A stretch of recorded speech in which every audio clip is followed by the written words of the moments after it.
I'm very honored to introduce Dr. Roberta Golinkoff, who's the Unidel H. Rodney Sharp Chair in the School of Education at the University of Delaware, and Dr. Kathy Hirsh-Pasek, who is a professor of psychology at Temple University and a senior fellow at the Brookings Institution. They have collaborated for over 35 years to bring the science of learning and development to raising children who are confident, creative, empathetic, and collaborative. And we'll jump right in. Can you both share your recent framework? And I'll also put a link to it in the chat. Okay, well, first of all, thank you so much for inviting us, and thank you to New America for having us on board. Roberta, do you want to start? I just want to say that it's such a pleasure to be amongst people who recognize the value of excellent early childhood education, which we all know is essential for our economy and for our future in this country. Go ahead, Kath. Okay, so we started out, and it still are very much scientists in the field. And so we asked a very simple question. If we want to have high quality early childcare education, and I'm going to even extend it to saying learning, what would that look like? What could the science tell us that would help expand our view? And we looked across thousands and thousands of papers, and we actually saw some consensus, both on how you learn and on what we think kids should learn. So on the how you learn, it turns out to be kind of a tweet that children learn best when they're actively engaged, when it's meaningful, when they're socially interactive, because the brain really picks up information when it's in dialogue, social interaction, when it's something that they see time and time again, but with a little twist, and actually when it's fun. And we call the how you learning playful learning. And I'm happy to say, following that last beautiful video, that the state of New Hampshire has now passed a law that all kindergartners are going to move to a playful learning format starting this next year. We also looked and found a lot about what children should learn to have high quality. Roberta, I'm bouncing it to you. Sure. So we would like to see all children in early care, as well as all the way up, learning the skills that will make a difference for their success in the 21st century. It's not just about getting A's anymore, which perhaps it was back in the old days in our generation. Nowadays, if people come in and clearly are interviewing and talk about the fact that they can't collaborate, they like to work as lone rangers, and it's difficult for them to communicate, I can guarantee you they're going to be passed on. We also talk about content because, of course, content is absolutely key. You can't get away without the things that we teach in school plus more. And then there's critical thinking, which enables you to solve problems and figure out what needs to be learned.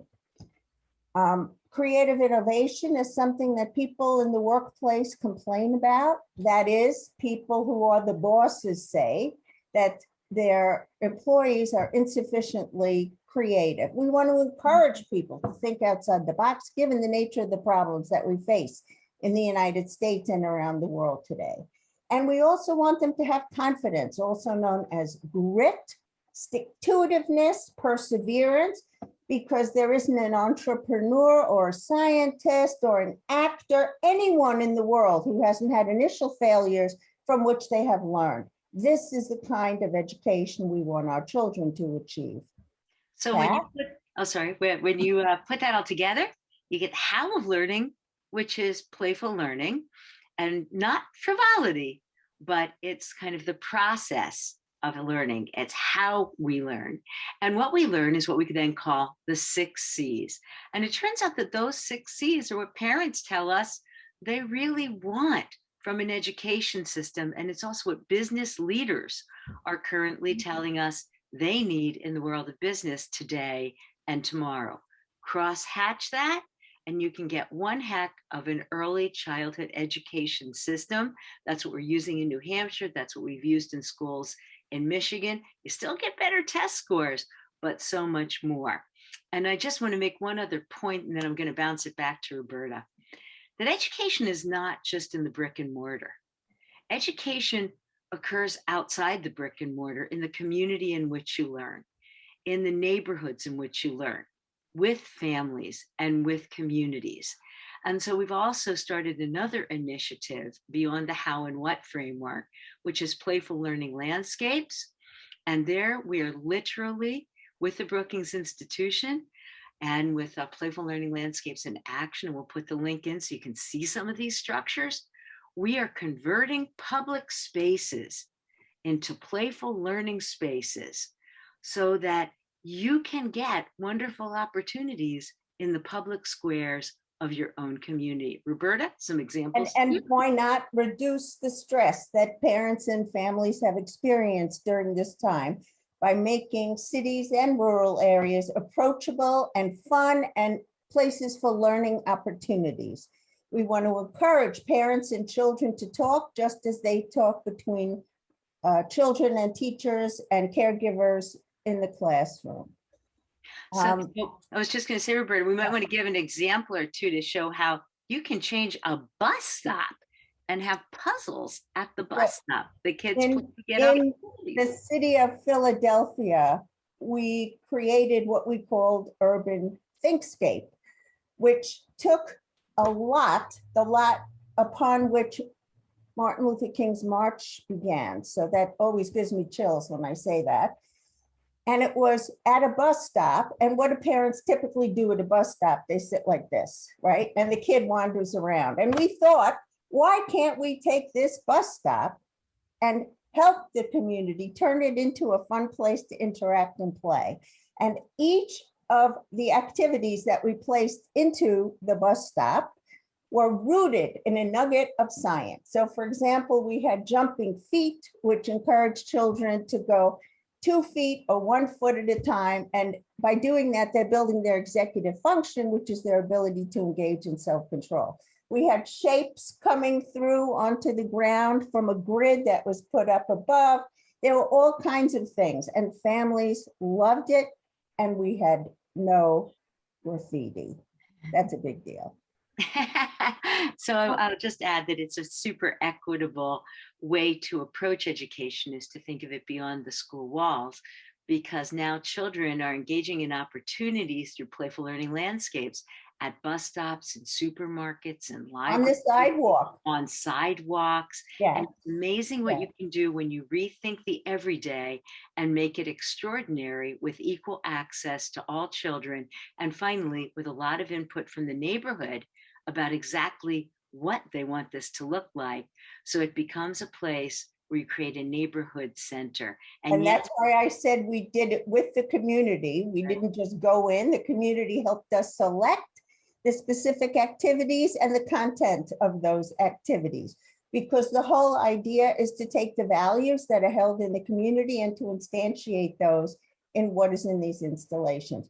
But before we go on, I just wanted to say one more thing about the equity aspect of the how and the what. When in school, we just emphasize content and not any of the other C's that we talked about. We are many times creating a system where we don't value the other skills and capabilities that children have. And when we emphasize the 6 C's, we can have children who are capable in many different areas. It isn't a kind of a cookie cutter profile that we seek. It enables children to develop their own capacities in all these different areas. Thank you. That was a wonderful overview. So we have a couple minutes left. I just want to ask, what can we do to help create those systems around parents and communities and children, to shift that doesn't just need to be in the school that these things are addressed, but, to create those opportunities to build these kinds of, learning opportunities everywhere. Well, what we found, and we're now working with about 50 cities through Playful Learning Landscapes and Actions, and also through Brookings, is that this is going to happen both at the policy level, on a broad level, and also at the very local level. A lot of communities are already organized, and a lot of communities do have city budgets or community budgets that they use for bus stops anyway, to repair the bus stops. Right. So in the same way that we introduced, remember all the exercise machines that showed up in parks? Well, now what we're saying is, why don't we use mental exercise and have wonderful opportunities like puzzles and spatial games to build STEM, like language and story games that we're putting all throughout some of these cities. And now what we're seeing is at the local level, the community helps us band together. We work with them to approach the local government. The local government and local foundations are putting money into this, and we're aligning what's happening in the neighborhoods with what's happening in the schools. And I know that that's going to be your next discussion. So I would like to say one thing, because it's on my mind and I say it as much as I can when I speak, which is that I'm worried about after the pandemic that there will be tremendous pressure on preschools and daycares to make sure that kids get that information. And what will happen, I'm afraid, is that children will be discouraged from playing and learning in a playful way. And that is exactly the opposite of what they will need, having come out of a stressful time, having not developed their social skills.